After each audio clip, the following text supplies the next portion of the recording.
Good morning. Hope you had a good night. Hope you rested and had great dreams. Hope you're ready to start your day with me. Today we're gonna start our reading in, we're still in week 1, and we're going to read chapter 5. Genesis chapter 11. Now the whole world had one language and a common speech. As men moved eastward, they found a plain in Shinar and settled there. They said to each other, "Come, let's make bricks and bake them thoroughly." They used brick instead of stone and tar for mortar.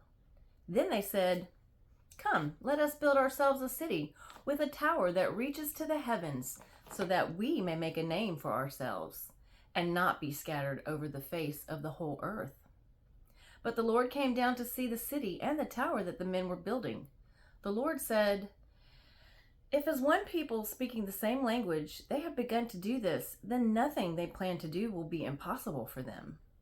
Come, let us go down and confuse their language so they will not understand each other."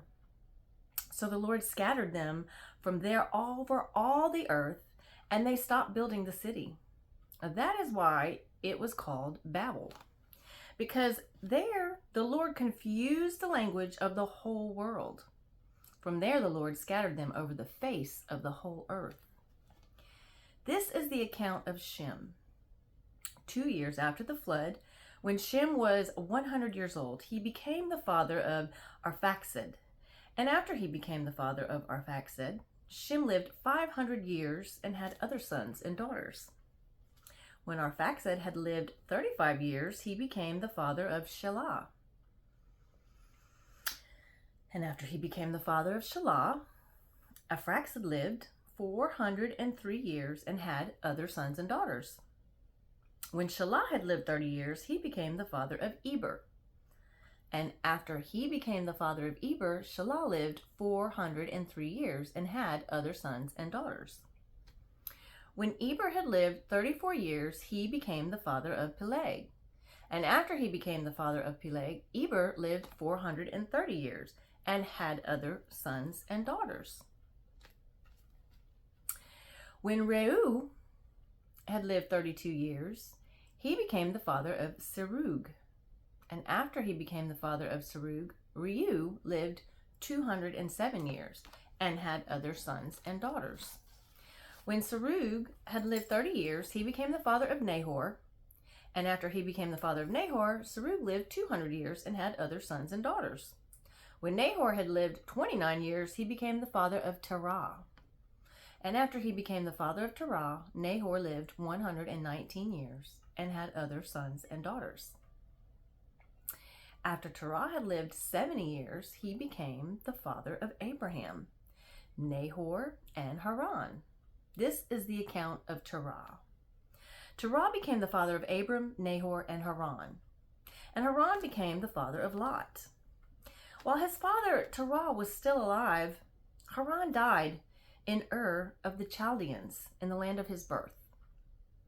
Abram and Nahor both married. The name of Abram's wife was Sarai, and the name of Nahor's wife was Milcah. She was the daughter of Haran, the father of both Milcah and Ishka. Now Sarai was barren. She had no children.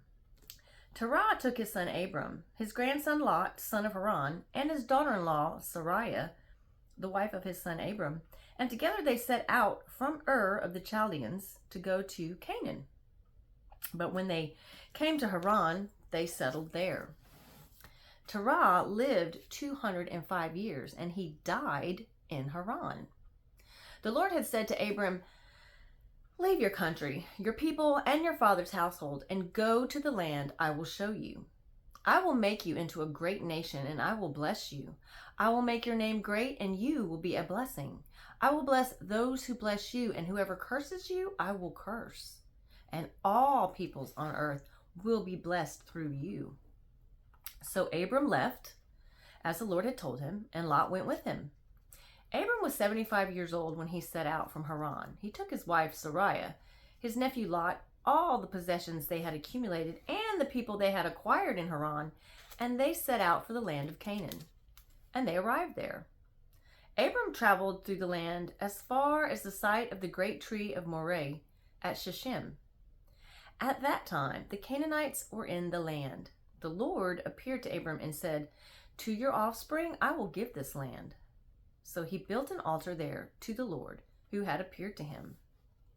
From there, he went on toward the hills east of Bethel and pitched his tent, with Bethel on the west and Ai on the east. There he built an altar to the Lord and called on the name of the Lord. Then Abram set out and continued toward the Negev. Now there was a famine in the land, and Abram went down to Egypt to live there for a while because the famine was severe. As he was about to enter Egypt, he said to his wife Sarai, "I know what a beautiful woman you are. When the Egyptians see you, they will say, 'This is his wife.' Then they will kill me, but will let you live. Say you are my sister, so that I will be treated well for your sake, and my life will be spared because of you." When Abram came to Egypt, the Egyptians saw that she was very beautiful. And when Pharaoh's officials saw her, they praised her to Pharaoh, and she was taken into his palace.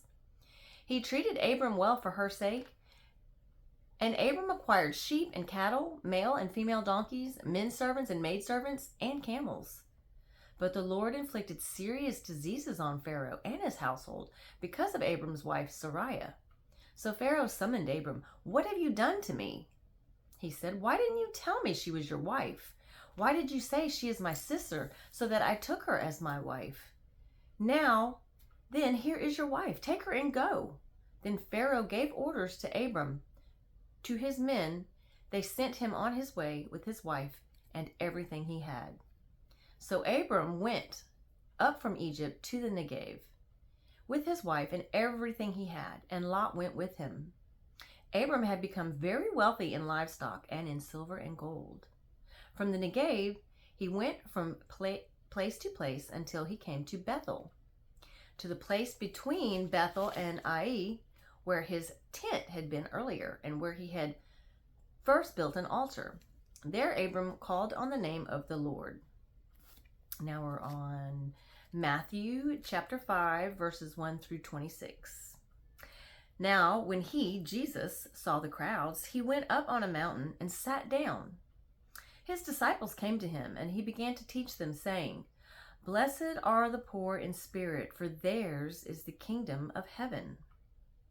Blessed are those who mourn, for they will be comforted. Blessed are the meek, for they will inherit the earth. Blessed are those who hunger and thirst for righteousness, for they will be filled. Blessed are the merciful, for they will be shown mercy. Blessed are the pure in heart, for they will seek God. Blessed are the peacemakers, for they will be called sons of God. Blessed are those who are persecuted because of righteousness, for theirs is the kingdom of heaven. Blessed are you when people insult you, persecute you, and falsely say all kinds of evil against you because of me. Rejoice and be glad, because great is your reward in heaven. For in the same way they persecuted the prophets who were before you. You are the salt of the earth, but if the salt loses its saltiness, how can it be made salty again? It is no longer good for anything except to be thrown out and trampled by men. You are the light of the world. A city on a hill cannot be hidden. Neither do people light a lamp and put it under a bowl. Instead, they put it on its stand, and it gives light to everyone in the house. In the same way, let your light shine before men, that they may see your good deeds and praise your Father in heaven. Do not think that I have come to abolish the law or the prophets. I have not come to abolish them, but to fulfill them. I tell you the truth. Until heaven and earth disappear, not the smallest letter, not the least stroke of a pen, will by any means disappear from the law until everything is accomplished. Anyone who breaks one of the least of these commandments and teaches others to do the same will be called least in the kingdom of heaven. But whoever practices and teaches these commands will be called great in the kingdom of heaven. For I tell you that unless your righteousness surpasses that of the Pharisees and the teachers of the law, you will certainly not enter the kingdom of heaven. You have heard that it was said to the people long ago, 'Do not murder, and anyone who murders will be subject to judgment.' But I tell you that anyone who is angry with his brother will be subject to judgment. Again, anyone who says to his brother, 'Raka,' is answerable to the Sanhedrin, but anyone who says, 'You fool,' will be in danger of the fire of hell. Therefore, if you are offering your gift at the altar, and there remember that your brother has something against you, leave your gift there in front of the altar. First, go and be reconciled to your brother. Then come and offer your gift. Settle matters quickly with your adversary who is taking you to court. Do it while you are still with him on the way, or he may hand you over to the judge, and the judge may hand you over to the officer, and you may be thrown into prison. I tell you the truth, you will not get out until you have paid the last penny." Psalm chapter 5, verses 1 through 12. For the director of music, for flutes, a psalm of David. Give ear to my words, O Lord. Consider my sighings. Listen to my cry for help, my King and my God, for to you I pray. In the morning, O Lord, you hear my voice. In the morning, I lay my request before you and wait in expectation. You are not a God who takes pleasure in evil. With you, the wicked cannot dwell. The arrogant cannot stand in your presence. You hate all who do wrong. You destroy those who tell lies. Bloodthirsty and deceitful men, the Lord abhors. But I, by your great mercy, will come into your house. In reverence will I bow down toward your holy temple. Lead me, O Lord, in your righteousness. Because of my enemies, make straight your way before me. Not a word from their mouth can be trusted. Their heart is filled with destruction. Their throat is an open grave. With their tongue they speak deceit. Declare them guilty, O God. Let their intrigues be their downfall. Banish them for their many sins, for they have rebelled against you. But let all who take refuge in you be glad. Let them ever sing for joy. Spread your protection over them, that those who love your name may rejoice in you. For surely, O Lord, you bless the righteous. You surround them with your favor as with a shield. Proverbs chapter 1, verses 24 through 28. But since you rejected me, wisdom, when I called and no one gave heed, when I stretched out my hand, since you ignored all my advice and would not accept my rebuke, I in turn will laugh at your disaster. I will mock when calamity overtakes you. When calamity overtakes you like a storm. When disaster sweeps over you like a whirlwind. When distress and trouble overwhelm you. Then they will call to me, but I will not answer. They will look for me, but will not find me. And that concludes our reading for today. I pray that you have a wonderful day. I pray that you are a blessing to others and that God puts amazing, wonderful people in your path and just brings you closer to Him every single day. I pray that you find your purpose, and that if you already know your purpose, that you are able to stay focused and stay steadfast and stick to your guns and just proceed with amazing confidence. God loves you. I love you. I appreciate your time, and I hope you have a fantastic day. Bye.